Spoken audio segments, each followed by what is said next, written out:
Alright guys, welcome to RC Mojo. We've got more on the ClodBuster this week. We're going to fill in the front of the chassis a bit with a new front bumper. So we can get at the axle, we're going to need to remove the front wheels. Now last time we found the usual Tamiya cross wrench didn't quite reach the nut with the new wheels, so we used a socket on a driver handle, which did work fine. However, I went looking for a 7mm nut driver just so I've got something to throw in a bag. I didn't really need one, but you know, it would be nice. When I found this one, I ordered it immediately.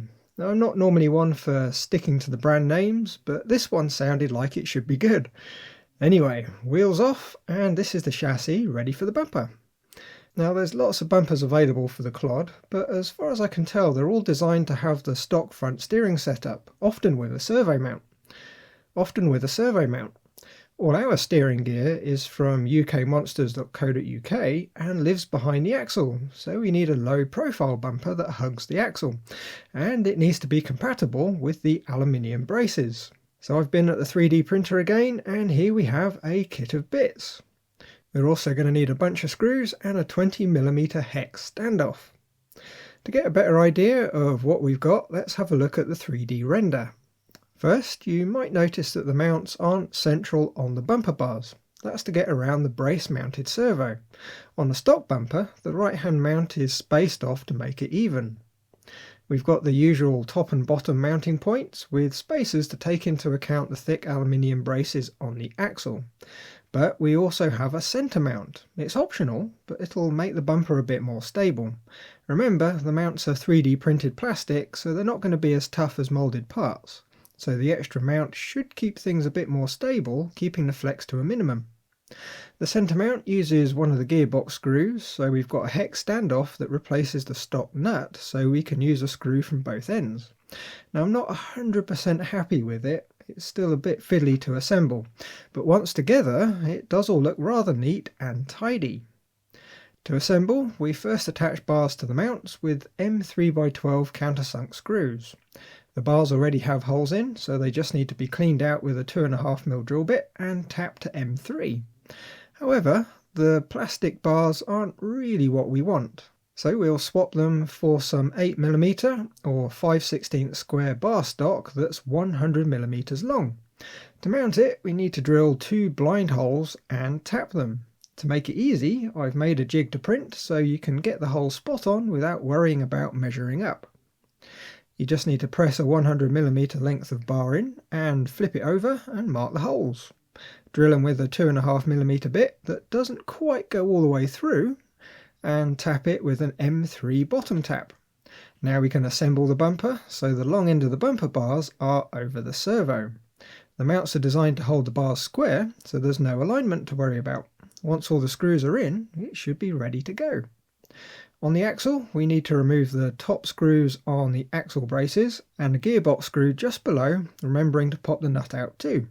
Right, to fit the bumper, we need to use a pair of M3x20s with a short spacer in the bottom holes and screw them into the bottom holes on the axle. We just want them a few turns in for the moment so we can still hinge the bumper up. Next, in the middle hole on the short side, we pop in an M3x35 and a medium spacer. On the other side we have an M3x30 and a long spacer that also has a cover that covers up the hex standoff just so it looks tidy. So that was the easy bit. Now we need to hinge the bumper up, making sure the ends of the screws are just clear of the ends of the spacers. Once it's up, we need to pop in the hex spacer, which is easier said than done. This is the bit I'm not really happy with. I'm sure there's going to be a nicer way to do it, but for now though we can use some tweezers to insert the standoff and jiggle it around so it drops into the hex moulded into the gearbox where the stock nut goes. Now the screw on the short side can get nipped up, making sure it's finding its way into the standoff. Nip it up and we can do up the screw on the other side. At the top of the mounts we use another 2 M3x20s that go through the bumper mounts, the aluminium braces and into the gearbox. Tighten them up along with the bottom 2 and that's the bumper mounted. As you can imagine, it's very solid. It's not going to be an impact absorbing springy bumper, that's for sure, but it should deflect sticks and rocks quite nicely. If we refit the wheels and pop the body on, I think it looks pretty good. It fills the black hole under the front a bit, making it look a bit more balanced without sticking out beyond the wheels. Now that was going to be it for this week, but the next morning the postman delivered some new dampers. Now they're not super posh ones. In fact, I wasn't really sure who made them until they turned up. The eBay listing just didn't say. They were only 16 quid for the 2 pairs though, so I thought I'd see how they go. Turns out they're Dongguan ZD hobby dampers, which aren't unheard of, but they're not exactly high end. It's going to be interesting to see how well they work. Size-wise, they're 90mm or roughly 3.5 inches ball to ball, which isn't the longest the chassis will work with, but long enough to do the job. As far as appearance goes, the grey anodizing is nice and even, they feel pretty good, and possibly most importantly, the springs are blue, which matches the blue on the body. Going in for a closer look, we've got ball joints at the top, which is pretty standard these days, along with a threaded body for setting the preload. It feels like there's some oil in them already, so there's already some damping going on. However, we're going to do a quick rebuild anyway to make sure they're all topped up and well sealed up. Quite often a quick check over can be the difference between leaky shocks and good ones. First then, we're going to remove the spring retainer and the spring so we can get at the bottom seal. If we grab the body, we can unscrew the knurled bit to reveal the O-ring.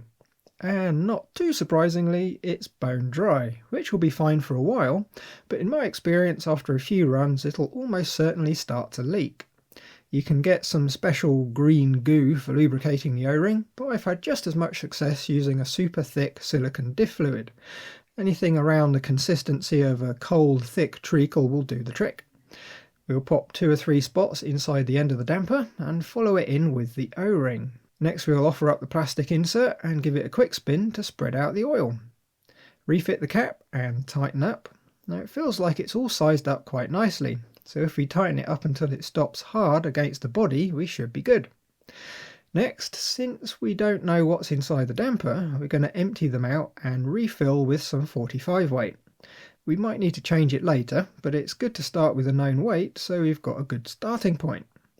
Now I found the top caps were done up extremely tight, so I had to use some parallel pliers to grip the square at the bottom of the body. A spanner would probably be better, but the pliers will do. Just be careful not to slip and damage the anodizing.